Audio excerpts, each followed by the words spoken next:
dan sholat asar berjamaah, maka kata Nabi, aku jamin baginya surga. Memang gini teman-teman, sholat subuh itu sholat yang paling berat, terutama bagi orang-orang yang munafik. Ini berat banget. Kita harus melawan kantuk, harus jalan ke masjid, harus melawan ego kita.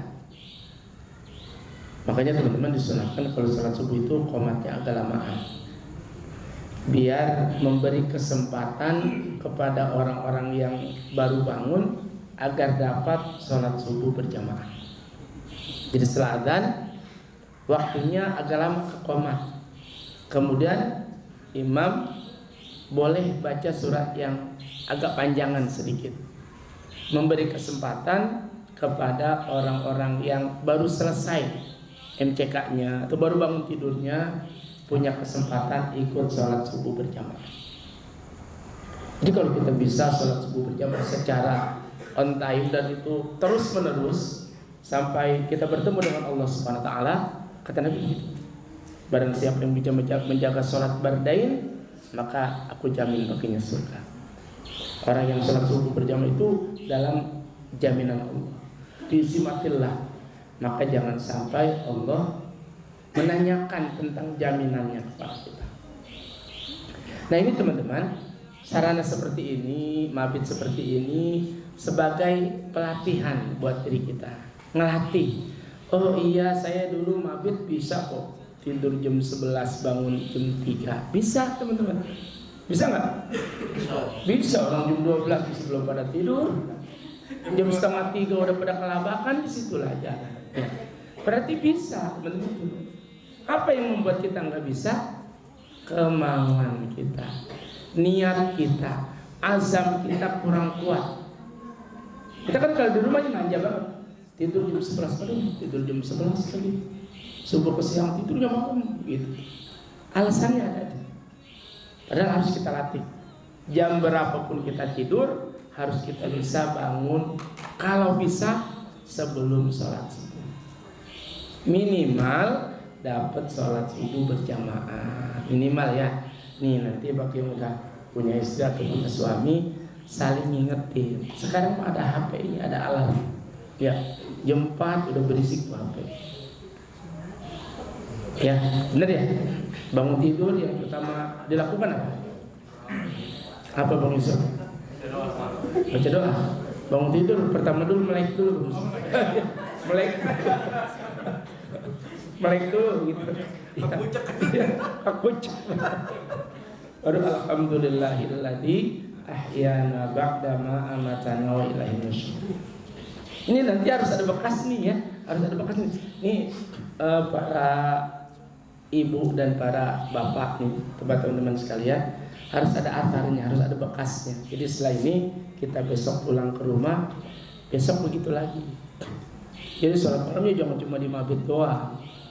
Mabit kita belum tentu setahun sekali ya. Jadi sholat malamnya setiap hari.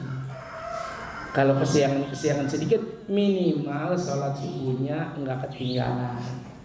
Kan Nabi ditanya, ya Rasulullah, tuh ada orang tidur sampai enggak sholat subuh berjamaah, bagaimana dia Nabi? Apa kata Nabi? Setan kencing di telinganya. Telinga kita dikencingin setan. Kalau kelihatan madu penuh kulit telinga kita sama kencing setannya. Udah pada berkerak kulit. Iya. Orang kita kagak sholat subuh berjamaah, jadi kencingin melulu. Tiap hari kencingin lagi gitu ya. Makanya teman-teman, ayo kita berusaha bangkit. Ini kan dalam salah satu ini ya, orang Yahudi itu nanti akan dikalahkan oleh orang Muslim ya. Sampai apa? Sampai batu dan pohon ini bisa ngomong. Yahudi bersembunyi di balik pohon ya. Kata batu, ya Muslim, ini orang Yahudi, bunuh. Kecuali pohon korban, yaitu pohonnya orang Yahudi, yang kalau dia bersembunyi maka nggak dikasih tahu diumpetin. Nah, orang Islam yang kualitasnya bagaimana ya?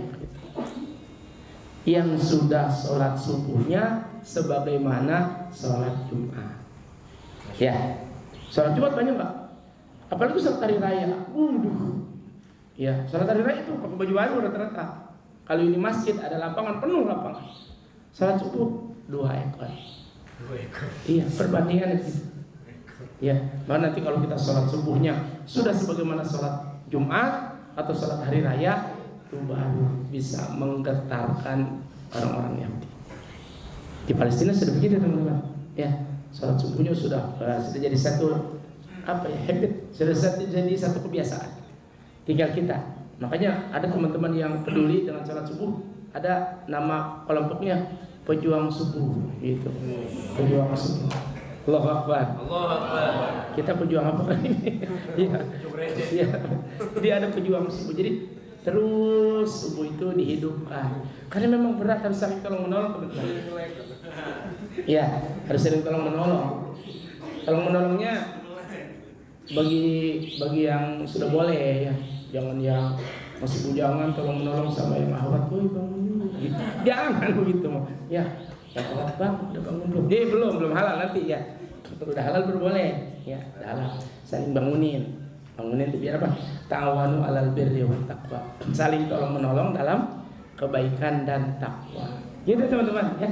Jadi ini luar biasa masalah, ini momentum yang harus jadi batu lompatan kita biar kita melompat ke arah yang lebih baik. Jadi mabit ini jadi satu batu lompatan agar kita menjadi pribadi-pribadi yang lebih baik. Begitu ya teman-teman ya. Tema mabit lupa.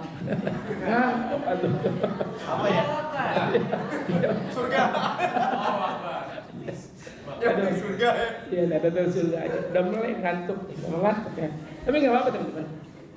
Ya. Jadi kalau habis subuh nih, nanti kalau bisa, habis subuh baca Quran, zikir sampai waktu suruh, lewatin sedikit, sholat sunnah suruh 2 rakaat. Apa kata Rasulullah? Pahalanya seperti pahala haji, seperti pahala umrah, sempurna. Kita kan pergi haji belum? Ustaz Haji Soleh, pecinya doang. Iya, kita belum punya uang ya sholat suruh berarti sholat suruh. Ya, nanti kalau kita udah biasa, kita pulang telat ke rumah istri kita juga nggak diomeli, enggak. Ya, jadi jangan diomelin, mama, jangan diomelin. Bilang kamu ini, suaminya bilang, "Ma, ibu atau nya, babi apa manggilan kita ya, atau ayang beb terserah itu mah." Ya, apa yang sholat subuh, abi mau haji dulu sampai sholat suruh. Ya, udah enggak diomelin. Kita kan kadang-kadang istri kita enak di masjid gitu. Saya mau capek mana gitu, mana nyuci, mana masak gitu. Ya, ini jangan begitu jadi istri ya. Udah kalau suami soleh mah dukung aja gitu. Kalau suami soleh ya didukung kalau suami soleh mah. Sebab kalau punya suami soleh itu enak teman-teman. Enggak nyakitin hati suami soleh. Suaminya soleh. Enak baik dong. Jadi enak ya. Jadi begitu juga seorang suami. Kalau istrinya mau berangkat ke arah yang lebih baik, dukung teman-teman. Ayo silakan. Biar masak Abi, udah kamu ngajar. Wah keren banget kalau begitu ya. Nyuci, tenang. Ntar kamu pulang aja. Dia juga dong begitu. Ya gitu ya. Jadi biar saling mendukung. Itu ta'awanu 'alal birri wat taqwa maksudnya. Jadi seorang istri memacu suaminya untuk jadi lebih baik, begitu juga sebaliknya. Seorang suami memacu istrinya untuk lebih baik. Coba perhatikan doa ini teman-teman. Rabbana hablana min azwajina wa dzurriyyatina qurrata a'yun waj'alna lil muttaqina imama. Coba dah perhatiin susunan kalimatnya. Siapa dulu yang qurrata a'yun? Hablana min azwajina dulu, pasangan-pasangan dulu yang qurrata ayun. Jadi kalau seorang suami sudah jadi qurrata ayun buat istrinya ngeliat suaminya udah seneng gitu, buah hatinya, duh abang pulang gitu, keren gitu. Begitu kasihan dapat harta ya. Begitu juga seorang suami atau seorang istri, seorang suami ngeliat istrinya sudah qurratu a'yun. Ya, ini istri yang qurratu a'yun gini. Kalau dipandang menggirangkan, bikin girang suami gitu. Jangan dipandang cemberut, jadi orang belum punya duit memang iya sih. Ya jadi jangan cemberut, jadi senyum. Kalau dipandang menggirangkan. Kalau suaminya nggak ada di rumah, dia menjaga diri. Itu istri yang qurratu a'yun gitu. Kalau suami sudah jadi qurratu a'yun buat istri, sebaliknya istri qurratu a'yun buat suami, maka akan lahir dari mereka dzurriyyah yang qurratu a'yun. Gitu kan? Makanya saya begini. Hablana min azwajina baru wa dzurriyyatina qurrata a'yun. Baru setelah itu waj'alna lil muttaqina imama. Ya Allah, jadikanlah kami pemimpin orang-orang yang bertakwa. Mimpin orang bertakwa itu enak, teman-teman. Enak. Keluarga kita takwa semua nih. Mas Eko jadi pemimpinnya enak banget, Mas. Tinggal perintah, mereka nurut semua orang takwa itu. Enggak akan ada, kalau istilah sekarang mah, menggunting dalam lipatan. Ya, suang baju itu mah. Kita menggunting dalam lipatan. Maka disebut. Ya itu jelas. Jadi kalau menggunting dalam lipatan gini, kalau ada pemimpin yang baik, yang dipimpinnya enggak bertakwa semua, itu pemimpin dijegal. Sebab pemimpin yang baik itu enggak dikehendaki oleh orang-orang yang enggak bertakwa itu. Mau korupsi sikat. Mau KKN, wah disikat juga. Nah, kalau yang dipimpinnya bukan orang-orang yang bertakwa, tapi kalau yang dipimpinnya orang-orang yang bertakwa, maka enak tuh. Kayak Umar, ya Umar suatu saat pernah mengganti gubernur, dari diganti gubernurnya. Kata gubernurnya gimana? Wahai Amirul Mukminin, jelaskan dulu kesalahan saya. Kenapa saya diganti? Biar saya bisa jelasin ke masyarakat. Biar nggak ada fitnah kepada saya gitu dari masyarakat. Maka kata Umar, kamu adalah orang terbaik secara pemimpin, secara agama, secara akidah. Cuma ada orang yang lebih baik dari kamu. Jadi dipecatnya bukan karena dia tidak profesional, bukan. Karena ada orang yang lebih baik dari dia. Makanya di zaman Umar itu orang-orang yang punya kompetensi yang hebat itu tinggal comot. Mau jadi apa nih? Mau jadi dosen, ayo gitu. Mau jadi kepala sekolah, ayo. Mau jadi guru, ayo. Kita mau tasmi, dorong-dorong kita. Jadi imam aja dorong-dorong kita ya. Terus aja udah aja. Gitu ya. Tasmi alhamdulillah. Pak Suwarta, tasminya keren. Iya, 2 kali. Nanti di rumah jangan mengadu sama istrinya ya. Jangan mengadu. Iya, gara-gara satwa itu. Kapok dah. Jangan ya mereka. Jadi ini mah buat ajang pembelajaran biar kita lebih baik. Artinya mabit ini jadi satu batu lompatan buat kita untuk kita memperbaiki diri. Insya Allah kalau kita berusaha memperbaiki diri mah Allah perbaiki. Ya kan? Siapa sih yang nggak memperbaiki yang ini? Doanya nggak mau dikabulin Allah, kita perbaiki diri, maka nanti insya Allah Allah akan memperbaiki kita, insya Allah. Jadi yang penting ada niat dari diri kita untuk memperbaiki diri, sehingga nanti kita menjadi orang-orang yang baik, insya Allah ya, baik di keluarga, di masyarakat, ataupun di lingkungan yang lain.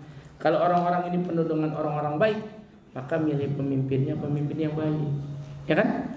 Cuma kalau orang-orang buruk, ya pemimpinnya pemimpin yang buruk. Makanya biar penuh dunia ini dengan orang yang baik. Walaupun gini teman-teman, di dunia ini memang orang buruk mah sedikit. Cuma karena dia menguasai media, menguasai uang, jadi dia bisa sewa itu media. Di followernya disewa, jadi kita terpengaruh oleh psikologi gitu. Di survei ini, ternyata yang baik mah nomor akhir dah gitu. Yang buruk mah keren dan nomor 1 karena dia punya sarana. Makanya teman-teman, biar kita punya pemimpin yang baik, maka kita dulu jadi baik ya. Kita dulu jadi baik. Nanti pemimpin di rumah tangga baik, jadi pemimpin di masyarakat baik, jadi pemimpin di nasional baik atau di internasional juga baik.